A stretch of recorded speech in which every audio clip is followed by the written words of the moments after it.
নমস্কার, 24 ঘন্টা আপনাদের স্বাগত। ফের মার্কিন বিমানবন্দরে আটক কিং খান, এবার লস অ্যাঞ্জেলস। ভোর রাতে টুইট করে এ খবর নিজেই জানিয়েছেন বাদশাহ। আজ সকালে লস অ্যাঞ্জেলস বিমানবন্দরে নামার পরেই তাকে আটক করে মার্কিন অভিবাসন দপ্তর। তবে কি কারণে তাকে আটক করা হলো তা নিয়ে এখনো কিছুই জানানো হয়নি। প্রায় 1 ঘন্টা বিমানবন্দরে বসে থাকতে হয় কিং খানকে।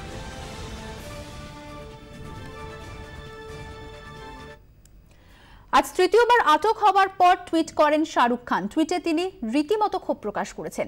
প্রথম টুইটে লিখেছেন, বিশ্বে যা পরিস্থিতি তাতে যে কোনো দেশের নিরাপত্তার বিষয়টি আমি বুঝি এবং সম্মান করি, কিন্তু বারবার মার্কিন বিমানবন্দরে আটক হওয়া সত্যিই বিরক্তকর। দ্বিতীয় টুইটে অবশ্য একটু মজাই করেছেন কিং খান। তিনি লিখেছেন, অপেক্ষা করার সময় বেশ কয়েকটি পোকেমন ধরতে পেরেছি।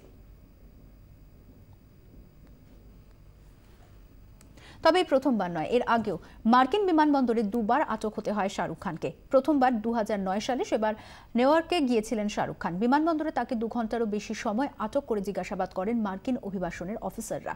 এরপর 2012 সাল, সেবার মুকেশ আম্বানির স্ত্রী নীতা আম্বানির সঙ্গে একটি প্রাইভেট জেটে নিউ ইয়র্কে নামেন শাহরুখ। সেবারও তাকে ঘণ্টাখানেক আটক করে জিজ্ঞাসাবাদ করা হয়। যদিও কেন তাকে আটক করা হয়েছিল সে নিয়ে কোনো তথ্য জানানো হয়নি মার্কিন প্রশাসনের পক্ষ থেকে।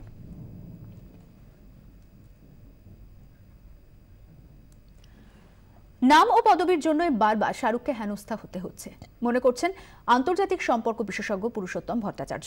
অন্যদিকে আউট পত্রিকার ফরেন অ্যাফেয়ার্স এডিটর প্রণয় শর্মা তিনি বলেছেন, মার্কিন অভিবাসন দফতর এটাকে অভ্যাসে পরিণত করে ফেলেছে। এদের মুশকিলটা হচ্ছে যে ডেটার মধ্যে তাদের ফিট করা থাকে নাম, কিছু সারনেম, এই ধরনের। সুতরাং সেগুলো এলে পরেই তারা বিশেষ করে তাদেরকে স্ক্রুটিনি করে।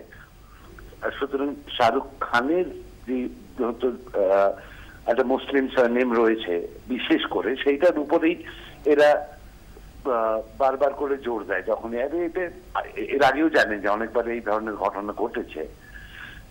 মুশকিল হচ্ছে শাহরুখের মতো তার যে প্রফেশন, তিনি একজন জনপ্রিয় অভিনেতা, আমেরিকা বা ওয়েস্টার্ন ওয়ার্ল্ডে তার প্রচুর সেখানে ফ্যান্স রয়েছে, তাকে বিভিন্ন কাজে বিভিন্ন সময় যেতে হয় সেখানে। এইটা তাকে প্রফেশনাল হ্যাজার্ড হিসেবে ধরে নিতে হবে যে মাঝে মাঝেই হবে এই ধরনের ঘটনা। খারাপ লাগলেও কিছু করার নেই, নইলে অন্য একটা অপশন হচ্ছে যে একেবারে না যাওয়া।